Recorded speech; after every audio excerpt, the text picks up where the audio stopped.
Abra sua Bíblia no livro de Esther.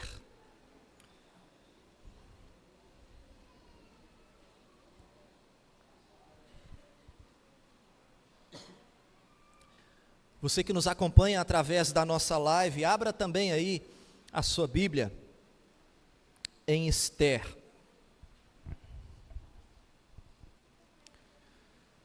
Nós cremos, amados irmãos, que quando a palavra de Deus é exposta com fidelidade, Deus verdadeiramente fala ao seu povo, fala à sua igreja. Então que essa seja a expectativa do seu coração. Eu chamo a sua atenção porque agora vai começar uma verdadeira batalha.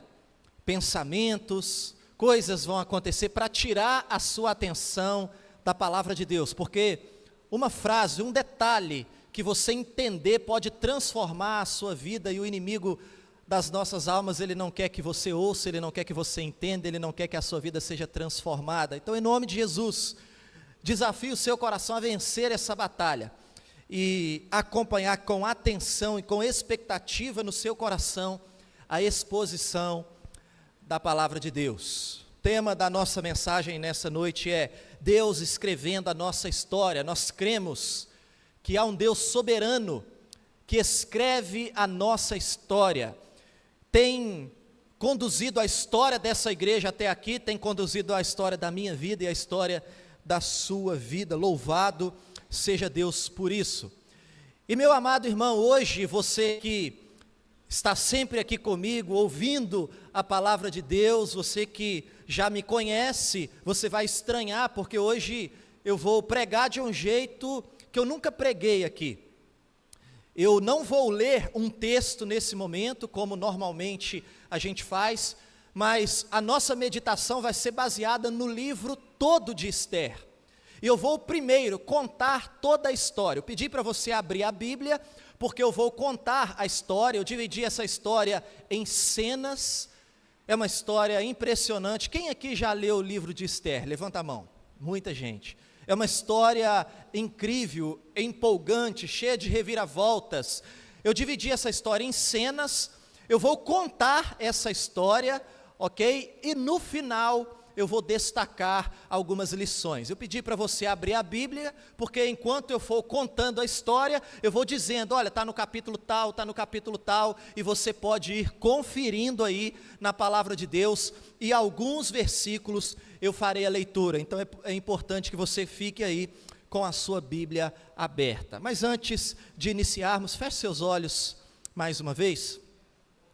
Deus amado, nós cremos que a Bíblia é a tua palavra viva e eficaz, inerrante e suficiente. Mas, ó Deus, em mim não há nenhum poder, em nós não há nenhum poder. A nossa esperança é que o Senhor, pelo poder do teu Espírito, Pai, possa abrir os nossos ouvidos, os nossos olhos espirituais e falar conosco verdadeiramente, que a tua palavra possa transformar o nosso coração. Nós suplicamos a ti em o nome de Jesus. Amém e amém. Querido irmão, atenção para essa história, que é uma história incrível e impressionante. Essa história acontece na Pérsia, e a Pérsia, naquele período, era uma potência mundial, assim como o Egito era uma potência mundial nos dias de José, assim como o Império Romano era a maior potência mundial nos dias de Jesus. Nos dias de Esther, a Pérsia era a maior potência mundial. Foi a última potência mundial antes do Império Romano surgir. E esse império, o Império Medo-Persa, era grandioso, ele era composto por 127 províncias. E o rei desse império, obviamente um homem muito poderoso, o nome dele era Assuero, ou dependendo da versão da sua Bíblia, o nome dele vai estar Xerxes. Eu vou chamá-lo aqui de Xerxes, o rei Xerxes. Pois bem, A primeira cena dessa história que eu quero destacar, eu dei o seguinte título: O banquete do rei e a decisão de Vasti. O que aconteceu nessa cena? Quero te convidar, meu irmão, a entrar comigo nessa história, a pensar nos detalhes dessa história. O poderoso rei do grande império Medo-Persa, o rei Xerxes, no terceiro ano do seu reinado, ele deu uma grande festa para todos os nobres do seu império, para todos os príncipes de todas as províncias do seu império. O texto diz para nós que durante 180 dias, o rei mostrou as riquezas e a glória do seu reino. Você imagina, 180 dias, mostrando para os nobres, para os príncipes, toda a riqueza, toda a grandeza do seu império. E ao final desses 180 dias, o rei organizou um grande banquete. E o texto aí no primeiro capítulo diz para nós que no sétimo dia desse banquete, o rei estava com seu coração alegre por causa do vinho. Imagina ele ali festejando, todos os nobres, todos os príncipes do seu império, e ele teve uma ideia: eu vou chamar a rainha Vasti para exibir a beleza da minha rainha diante dos meus convidados. E ele chamou a rainha e ele pediu que a rainha dançasse ali para que todos pudessem ficar admirados com a sua beleza. Todavia a rainha Vasti tomou uma decisão, a decisão de não obedecer o rei. Certamente ele ficou furioso, ele foi se aconselhar com os sábios, e os sábios o aconselharam a fazer um decreto para proibir a entrada da rainha na presença do rei, e o rei deveria escolher outra rainha para ocupar o lugar de Vasti. E assim se fez. A rainha Vasti perdeu o seu trono. Segunda cena dessa história, o título é: Uma nova rainha é escolhida. Esse banquete passou, o trono da rainha estava vazio, e eles decidiram então buscar em todas as províncias do império, buscar mulheres para que o rei pudesse escolher uma nova rainha. Esther então foi selecionada e ela foi levada para o palácio, e ali ela ia passar por um processo seletivo. Como que acontecia esse processo seletivo? As mulheres, elas passavam um ano fazendo um tratamento de beleza, irmãos. Olha só que coisa boa. Depois de um ano fazendo um tratamento de beleza, elas eram levadas à presença do rei, e aí o rei iria escolher a sua rainha. Volte seus olhos aí para o capítulo 2, o versículo 12. O texto diz assim: 6 meses com óleo de mirra, e 6 meses com especiarias, e com perfumes e ungüentos em uso entre as mulheres. Esse era o tratamento de beleza que todas as mulheres passaram. 6 meses com um tipo de produto, 6 meses com outro tipo de produto, e depois desses 12 meses, as mulheres eram levadas à presença do rei, e o rei deveria escolher aquela que melhor lhe agradou. Veja aí no capítulo 2, versículo 17. O rei amou a Esther mais do que todas as mulheres, e ela alcançou perante ele favor e benevolência, mais do que todas as virgens. O rei pôs-lhe na cabeça a coroa real, e a fez rainha em lugar de Vasti. Esther então se tornou a rainha do Império Medo-Persa.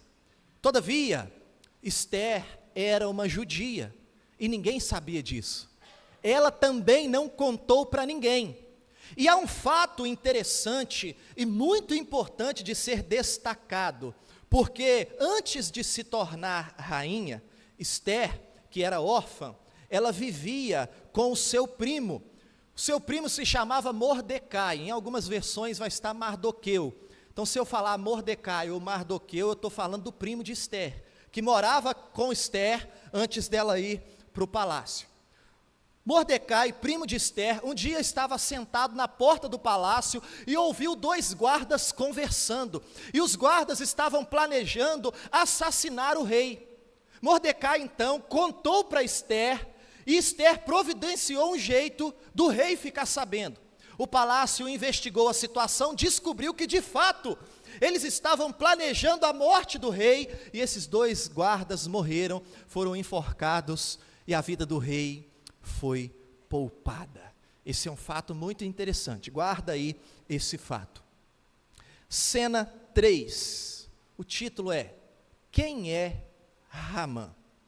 Queridos, enquanto tudo isso acontecia, o capítulo 3 aí do livro de Ester nos fala sobre um homem chamado Ramã.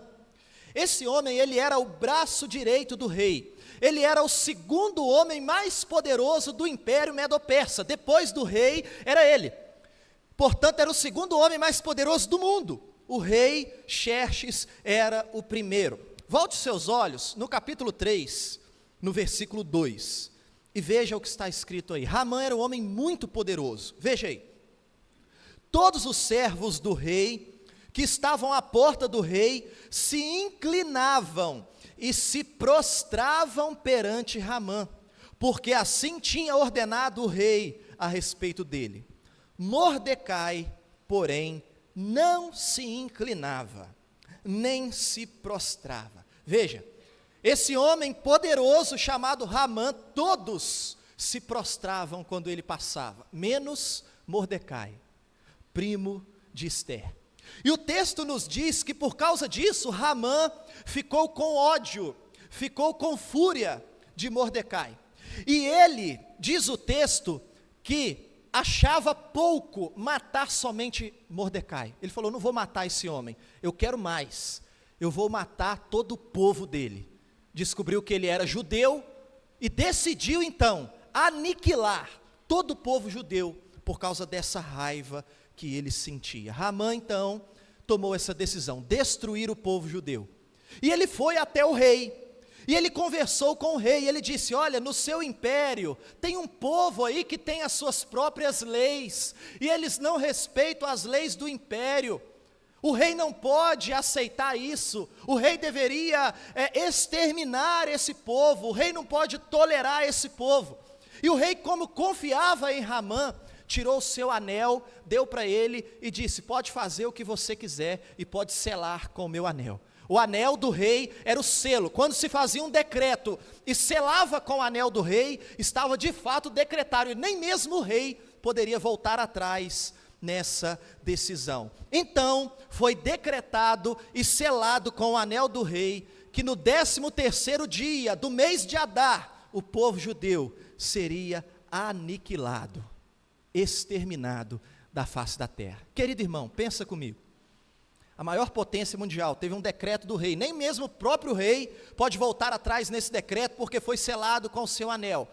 É impossível o povo judeu sobreviver. Portanto, estava ali traçado o destino do povo de Deus, traçado o destino do povo judeu. Cena 4, cujo título é A Reação do Povo de Deus. Quando se fazia um decreto, eles enviavam cartas para todas as províncias, para que todos soubessem a decisão do rei. E o capítulo 4 nos mostra que onde chegava esse decreto, e os judeus começavam a ler, havia pranto, havia um grande luto, havia lamentação, choro e jejum entre os judeus. O povo de Deus chorava, jejuava, clamava a Deus. Então, Mordecai, primo de Ester, foi até o palácio, contou para ela o que havia acontecido e pediu para ela: Ester, intercede por nós junto ao rei, porque se você não interceder, nós seremos todos destruídos. Ester explicou para ele que isso não poderia acontecer, porque ninguém poderia entrar na presença do rei sem ter sido chamado. Quem entrava na presença do rei sem ter sido chamado, a sentença era a morte. E Ester disse: se eu me apresentar na presença do rei, eu vou morrer, eu não posso fazer isso.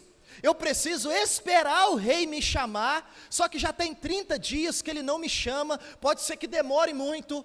E aí Mordecai disse algo muito interessante para Esther. Presta atenção, Mordecai disse assim: quem sabe não foi para esse momento que você está aí. Esther, eu sei que é perigoso, eu sei que você não pode entrar na presença do rei, eu sei que você pode morrer, mas quem sabe Deus não te colocou aí para isso, para que você fosse um instrumento nas mãos de Deus, para salvar o seu povo. E Esther então respondeu: pois bem, ajunta todo o povo, todos os judeus, e vocês vão jejuar por 3 dias, eu e as minhas servas também jejuaremos, e ao final do 3º dia, eu vou me colocar na presença do rei, e vou interceder pelo povo, se perecer, pereci, ou seja, aconteça o que acontecer, eu vou fazer a minha parte. Cena 5, cujo título é: Esther entra na presença do rei. Depois de 3 dias que os judeus estavam jejuando, Esther, a rainha, estava jejuando com as suas servas. O texto diz que Esther se vestiu com os trajes reais, e ela entrou na presença do rei, e quando o rei viu Esther, ela alcançou favor perante ele. Ele levantou seu cetro de ouro, e esse era o sinal de que ele não ia mandar matar, que ele aceitou a rainha na sua presença. Ele levantou seu cetro de ouro e disse: minha rainha, qual é a sua petição? Pode me pedir o que você quiser, mesmo se você me pedir a metade do meu reino, eu te dou, pode pedir, o que você quer? Esther então respondeu: olha, amanhã eu vou fazer um banquete, e eu quero que o rei esteja ali nesse banquete, e leva também Hamã, aquele homem que fez o decreto para exterminar o povo judeu. Então, meus irmãos, o texto disse que eles foram nesse banquete, e Hamã saiu desse banquete animado. Com toda certeza, ele estava animado, porque, veja, ele saiu desse banquete, e a rainha Esther, quando acabou esse banquete, disse: volte amanhã para outro banquete. Então Hamã saiu do palácio animado: acabei de sair do banquete da rainha, e ela já me convidou para mais um banquete. Só que quando ele estava saindo todo feliz, o que aconteceu? Na porta do palácio, quem estava ali? Mordecai. E ele não se dobrou diante de Hamã. Então Hamã ficou furioso, e ele foi se reunir com a sua mulher, com os seus filhos, com seus amigos, e o texto diz que ele ficou na sua casa, reunido com a sua família, dizendo: olha, eu sou o 2º homem mais poderoso do império, eu tenho isso, eu acabei de sair do banquete da rainha, ela me convidou para outro banquete, e ele ficou se gloriando de todas as coisas, mas ele disse assim: nada disso traz satisfação para o meu coração, porque tem um homem que não se dobra diante de mim, e eu só vou ficar com o meu coração satisfeito o dia que aquele homem se ajoelhar e se prostrar. É isso que traz tristeza para o meu coração. Então, a sua esposa e os seus amigos lhe deram uma ideia brilhante: por que você não mata Mordecai?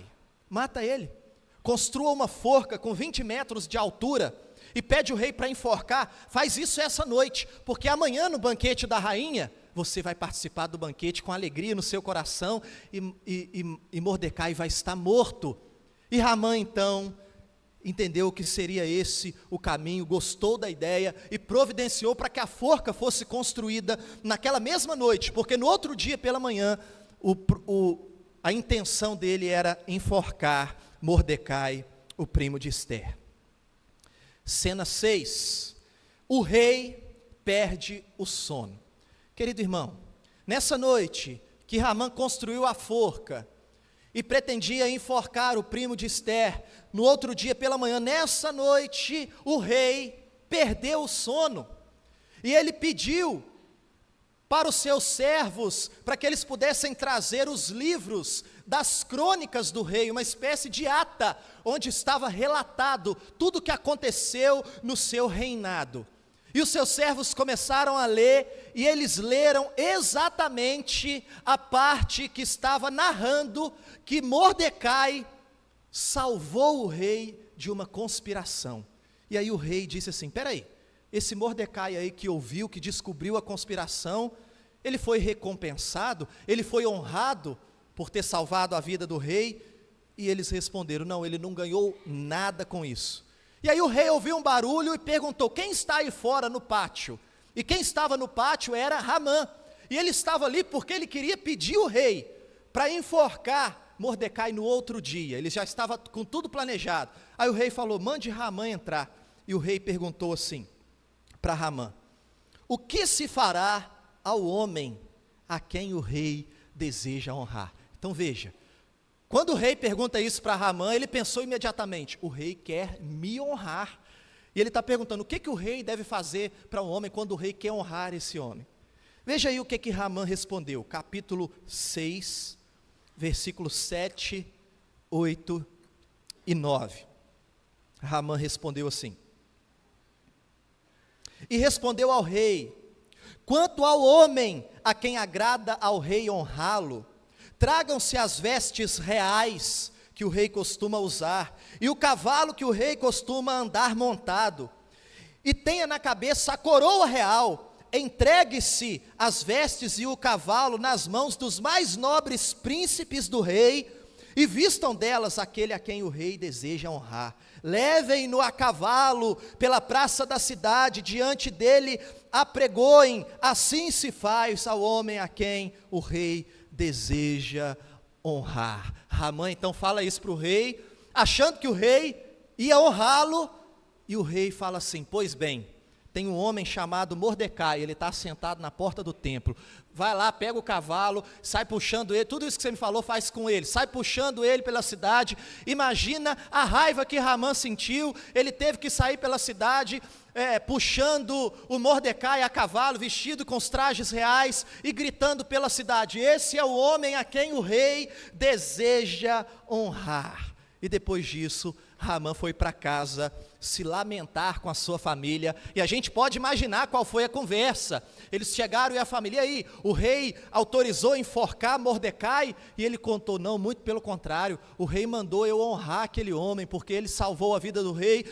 E enquanto ele estava lamentando o que havia acontecido, os guardas do rei chegaram na casa dele para levá-lo ao banquete da rainha. E nós entramos então na cena 7, cujo título é A Reviravolta Divina. Pois bem, lembra que a rainha havia convidado o rei e Ramã para mais um banquete? O que aconteceu nesse banquete?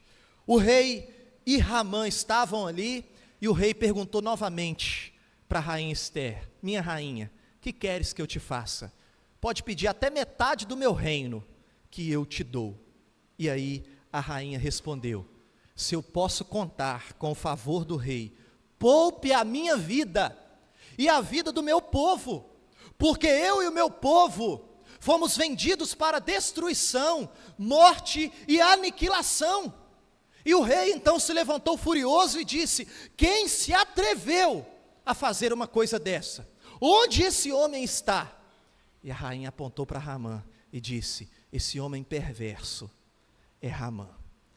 Meu amado irmão, Ramã nesse momento fica desesperado, o rei ficou furioso, e o texto diz que ele se retirou da sala do banquete, ele foi para o jardim do palácio, e eu posso imaginar, Ramã era o seu braço direito, era um homem de confiança, e de repente ele tem conhecimento que ele fez essa trama toda contra o povo da sua amada rainha, e ele saiu talvez para raciocinar, para pensar o que ele ia fazer. Enquanto o rei saiu, Ramã ficou ali implorando pela sua vida diante da rainha, e o texto diz que Ramã caiu em cima da rainha, caiu em cima do lugar onde a rainha estava assentada, e o rei voltou do jardim, exatamente nesse momento que Ramã estava caído em cima da sua rainha amada. Queridos irmãos, o rei então ficou furioso. Perceba o pensamento do rei, talvez tenha sido o seguinte: depois de tudo que ele fez, ele ainda se atreve a violentar a minha rainha na minha presença, na minha própria casa. O que eu faço com um homem desse? Os oficiais do rei já estavam ali, segurando Ramã, e um dos oficiais disse assim: olha, rei, você está na dúvida? Ramã construiu uma forca perto da casa dele, para matar Mordecai, o primo de Ester, o homem que salvou a sua vida.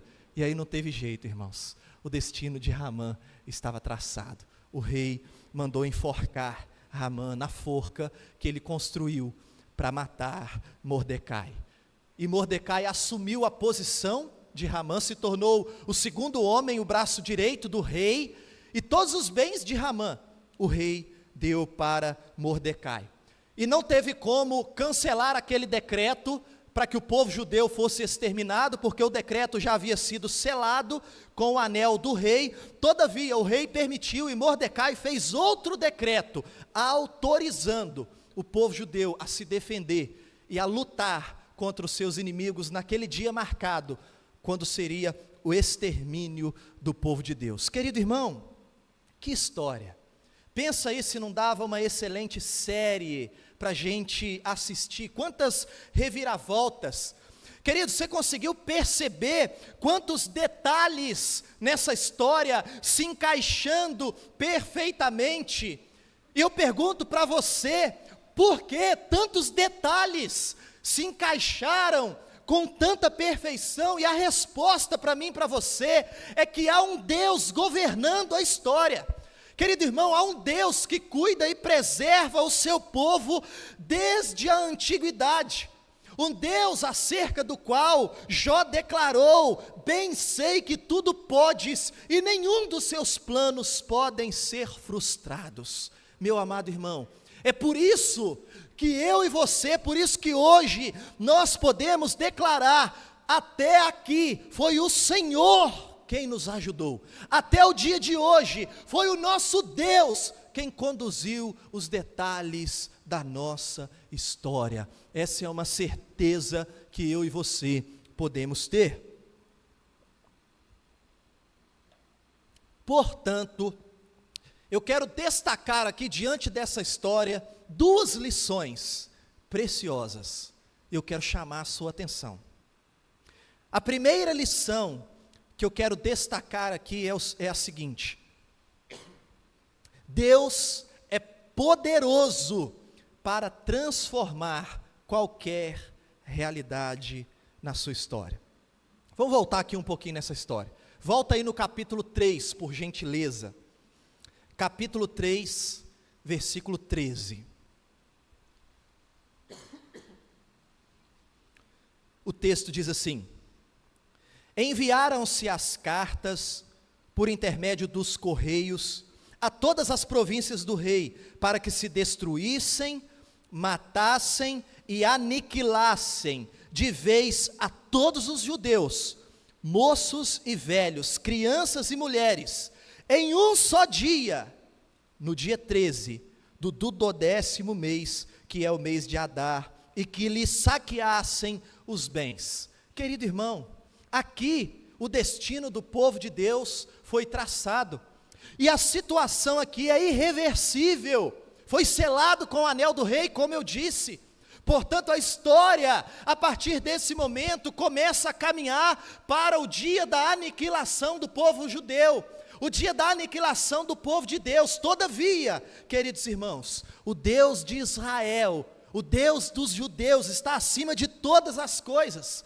É o Deus de Israel quem governa a história. E veja, o rei não sabia, Hamã não sabia, ninguém sabia, mas Deus já havia providenciado uma judia para ser a rainha do poderoso império Medo-Persa, e ela seria o instrumento de Deus usado para libertar, para transformar a história do seu povo.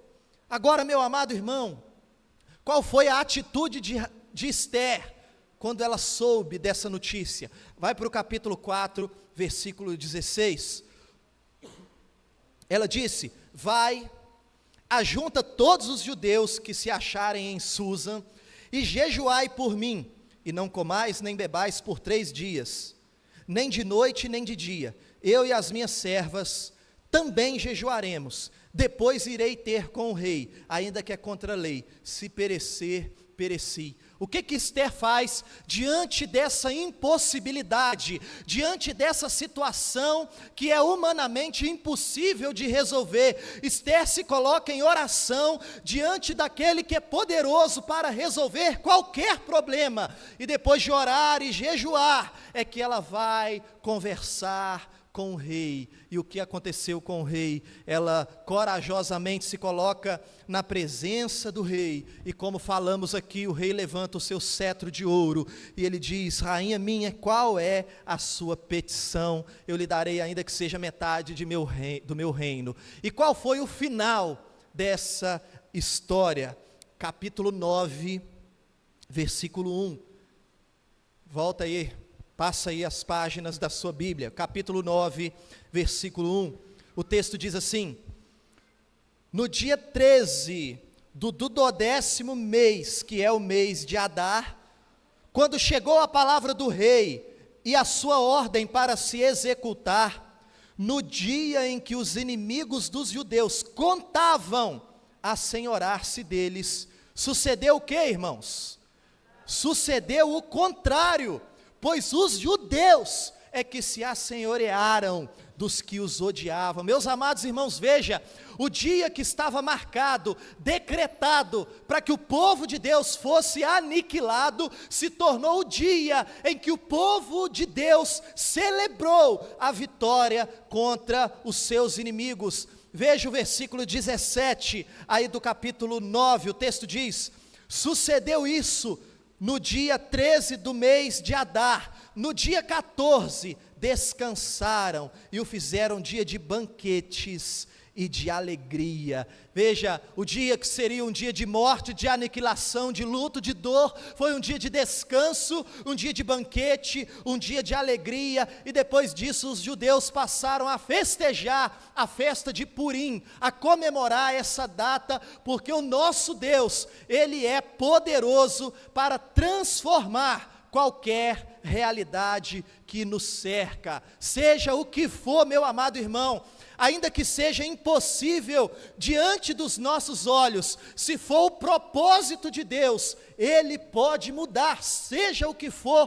Portanto, encha o seu coração de esperança. O nosso Deus é poderoso para transformar qualquer realidade na sua vida, na sua história, na sua família. É Ele quem tem a última palavra, é Ele quem escreve a nossa história. Mas a segunda lição que eu quero destacar aqui é a seguinte: não importa, meu amado irmão, o que tem acontecido com você, preste atenção, Deus pode redimir o seu passado e te usar hoje para a glória do seu nome. Vou repetir, não importa, olha para trás, olha para a história da sua vida, não importa o que aconteceu, Deus pode redimir o seu passado, Deus pode e quer te usar hoje para a glória do seu nome. Deus continua escrevendo a história, e Ele quer usar você nessa história, para que o nome de Cristo seja glorificado. Meu amado, para pensar aqui comigo, quantas coincidências, a gente sabe que coincidência não existe, é providência divina, quantos detalhes se encaixando.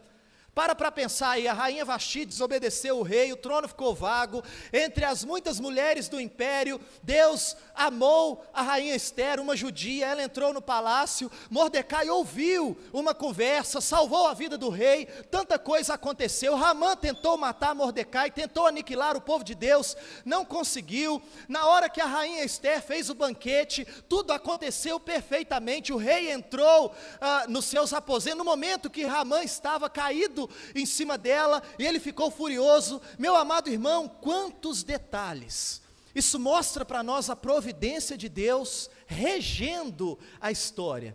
Agora veja, eu quero lembrar aqui de uma fala de Mordecai para Ester, lá atrás no capítulo 4, não precisa abrir a sua Bíblia, quando Mordecai falou para Ester: olha, o nosso povo vai ser aniquilado, o rei fez um decreto, intercede por nós. Ester falou: não posso, porque senão eu vou morrer. E ele disse: quem sabe se não foi para esse momento que você está aí? Quem sabe que não foi a providência divina, a mão de Deus que te trouxe para cá exatamente para esse momento? Querido irmão, preste bastante atenção no que eu vou lhe dizer. Se nós olharmos para a história das nossas vidas, todos nós, se você começar a olhar para a história da sua vida, você vai ver que muitas vezes você foi empurrado de circunstâncias para circunstâncias. Muitas coisas aconteceram na história da nossa vida que nós não entendemos. De repente, tudo tomou um rumo diferente, forçado pelas situações. Talvez você não tenha planejado, mas a situação forçou e a sua história tomou um rumo diferente. É um pai que vai trabalhar em uma outra cidade e o filho tem que ir junto. É uma crise financeira que chega de repente e muda todos os planos da família. É a perda de um ente querido que tira a sua empolgação de viver. É uma enfermidade na família que muda a rotina de todo mundo. Queridos irmãos, é fato que coisas acontecem sem a gente escolher. Por exemplo, eu me mudei do interior de Minas Gerais aqui para a região dos Lagos, contra a minha vontade, eu não queria, mas os meus pais vieram e eu não tive escolha, eu tive que vir, e depois eu fui entendendo os planos de Deus, o que Deus desejava para mim. A minha vinda de lá para cá mudou o rumo da minha história. Por exemplo, eu conheço história de pessoas que foram abusadas na infância, e isso trouxe um abalo emocional que afetou toda a sua vida. Eu conheço história de órfãos que foram acolhidos por outras famílias, e por conta disso a sua vida tomou um rumo diferente. Eu conheço história de pessoas que não foram planejadas pelos pais. Eu conheço história de pais que tentaram abortar os seus filhos e não conseguiram, e depois o filho descobriu e teve que conviver com isso. O pai, a mãe, a quem ele tanto ama, ele saber que um dia tentou tirar a sua vida. Meus irmãos, o fato é que durante a história da nossa vida, a gente tem que lidar com muitas decepções. Decepções familiares, decepções amorosas, decepções de todos os tipos. Meu amado irmão, eu pergunto a você, quantas pessoas durante a sua vida decepcionaram você profundamente? E eu pergunto a você, quantas pessoas você decepcionou profundamente? Querido irmão, quantos acertos nós tivemos na vida? Quantas coisas boas nós fizemos, certas, mas quantos erros nós cometemos durante a caminhada da nossa vida? Quantas e quantas vezes nós tomamos decisões erradas e tivemos que lidar, que enfrentar as consequências trágicas das decisões erradas que nós tomamos? O fato, meus irmãos, é que muitas vezes a vida nos dá algumas pancadas difíceis de suportar. E veja, quando aparentemente as circunstâncias estão nos jogando de um lado para o outro, e a gente olha para uma cena da nossa história, a gente olha para um momento específico que nós estamos vivendo, e a gente não entende o porquê, e a gente não entende a razão daquilo acontecer.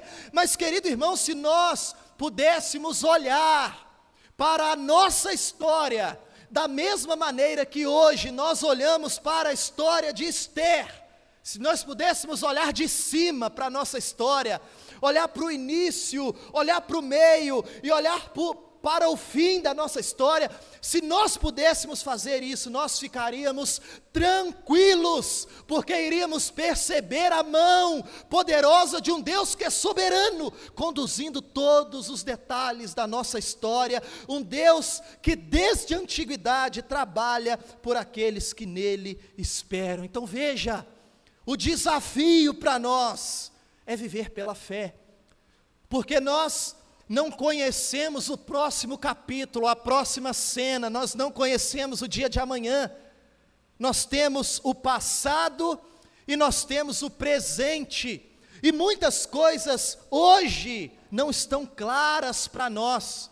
Mas presta atenção, meu amado irmão, mesmo diante das incertezas quanto ao dia de amanhã, nós precisamos descansar no fato de que há um Deus governando a história, um Deus que nos ama e que faz tudo para a felicidade do seu povo e para a glória do seu nome. Meu irmão, não é o acaso, não são as circunstâncias que nos jogam de um lado para o outro, é Deus. Querido irmão, Deus esteve presente em sua vida todo o tempo, por mais difícil que seja de entender algumas coisas, mas saiba, Deus permitiu com um propósito bom, seja a mudança de cidade, contra a vontade, os pais que decidiram abortar, os filhos que não foram desejados, as decepções de todas as espécies que você enfrentou,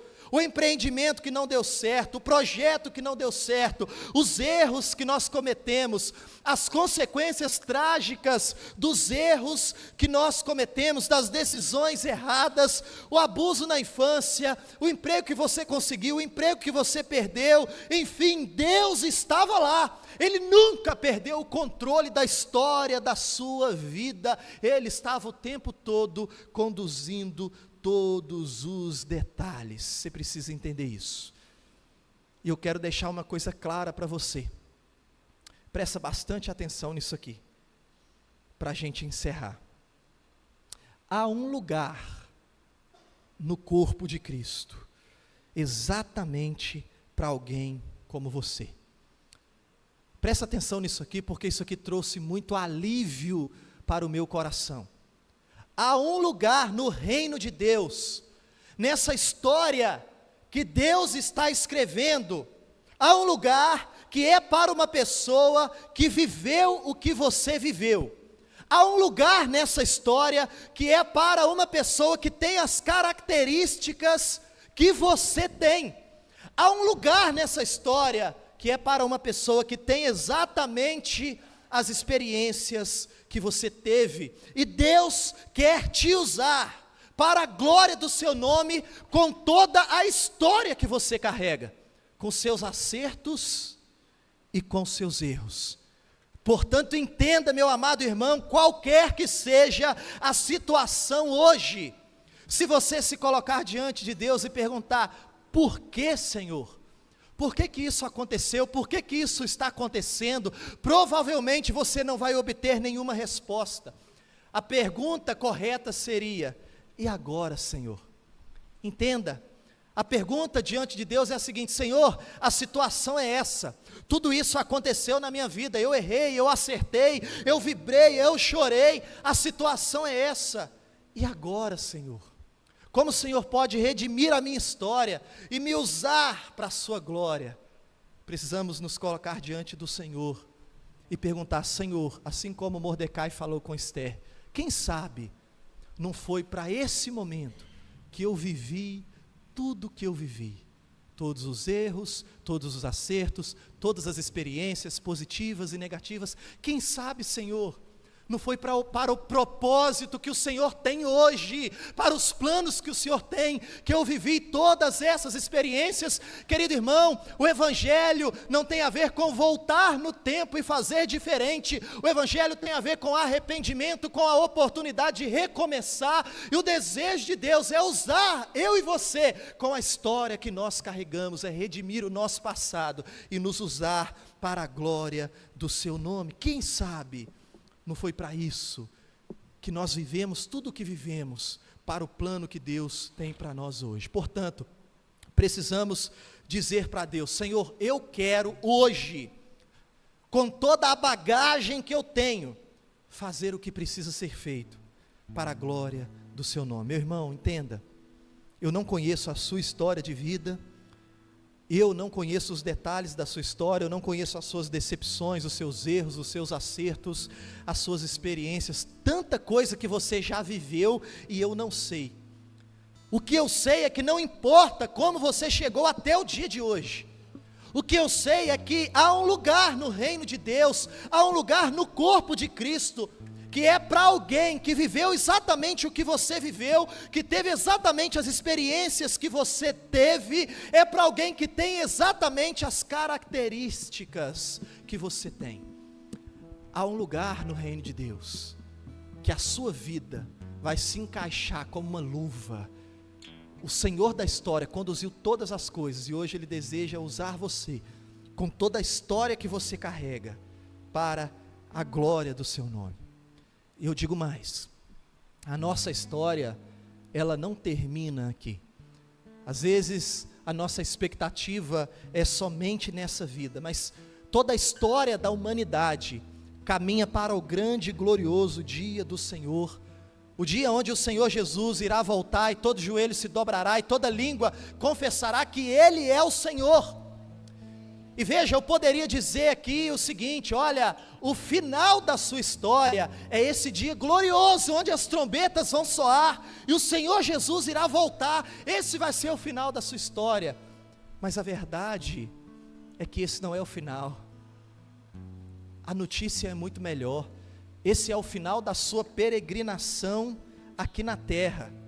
Mas quando esse dia chegar, presta atenção, quando a trombeta soar, e o Filho do Homem aparecer nas nuvens com glória e poder, quando esse dia chegar, nós vamos perceber que tudo o que nós vivemos aqui, os encontros, os desencontros, as experiências de dor, as experiências de alegria, os erros, os acertos, tudo o que nós vivemos aqui, é apenas a introdução da verdadeira história. E essa verdadeira história, ela é eterna, e ela acontece na plenitude da presença do Cristo glorificado, de maneira, querido irmão, que todas as suas experiências aqui, estão moldando o seu caráter, a imagem de Cristo Jesus, e estão preparando você para a eternidade. Todas as suas experiências aqui, estão preparando você para a verdadeira história, que é eterna. E quando esse dia chegar, a gente vai entender isso. Tudo isso que nós vivemos aqui, todas as experiências, tudo isso foi apenas a introdução. O capítulo 1 da verdadeira história começa no dia glorioso de Cristo Jesus. E essa história é perfeita, é eterna, é sublime, onde não haverá mais pranto, nem dor, nem injustiça e nem pecado, e viveremos e reinaremos com Cristo Jesus pelos séculos dos séculos. Quero terminar lendo uma pequena passagem de um livro de C.S. Lewis, das Crônicas de Nárnia. Quem aqui conhece as Crônicas de Nárnia? No livro A Última Batalha, C.S. Lewis, ele reflete bem essa verdade que nós acabamos de falar. Presta bastante atenção nessa leitura, é breve, depois nós vamos cantar ao Senhor e vamos encerrar com alegria, e ao final do culto todos estão convidados para um momento aqui atrás, com bolo, com refrigerante, enfim, um momento de comunhão. Mas presta bastante atenção, o texto diz assim: e à medida que ele falava, já não lhes parecia mais um leão, e as coisas que começaram a acontecer a partir daquele momento, eram tão lindas e grandiosas, que não consigo descrevê-las. Para nós, este é o fim de todas as histórias, e podemos dizer com certeza, que todos viveram felizes para sempre. Para eles, porém, esse foi apenas o começo da verdadeira história. Toda a vida deles nesse mundo, e todas as suas aventuras em Nárnia, haviam sido apenas a capa e a primeira página do livro. Agora, finalmente, estavam começando o capítulo 1 da grande história que ninguém na terra jamais leu, a história que continua eternamente e na qual cada capítulo é muito melhor do que o anterior. Que coisa maravilhosa a gente ter essa convicção. Enquanto nós estamos aqui, de fato, a gente tem que lidar com decepções, com crises. Todos os que conhecem a história dessa igreja, esses 37 anos, não foram somente dias de alegria, de vitória. Teve dias de tristeza, de lágrima, de luto, de dor, de dificuldade, de luta. Mas é Deus quem escreveu essa história. É Ele quem conduziu todos os detalhes. Como é precioso saber que tudo coopera para o nosso bem. Porque o soberano, bondoso, gracioso e poderoso Deus é quem governa a história. E Ele faz tudo cooperar para o bem daqueles que o amam e foram chamados segundo o seu propósito. Portanto, nós podemos descansar o coração. Deus está conduzindo a nossa história. Não importa o que tenha acontecido no passado, não importa o quão grandes foram os seus erros, não importa as trágicas consequências das suas decisões erradas. Nada disso importa. A verdade que eu quero destacar aqui nessa noite é que o Senhor da história, o Deus que escreve a nossa história, tem um lugar para você, com toda a bagagem que você carrega, os seus erros, os seus acertos. O nosso Deus é especialista em redimir a nossa história e construir uma nova história, para a glória de Cristo Jesus, para a nossa felicidade plena. Tudo o que precisamos fazer é confiar e descansar nas mãos bondosas, poderosas e soberanas do Deus que criou os céus e a terra e nos ama com amor de Pai. Descansa o seu coração, creia em Cristo Jesus. Ele é o caminho, o único jeito de vivermos a verdadeira história. Vamos nos colocar de pé? Feche seus olhos.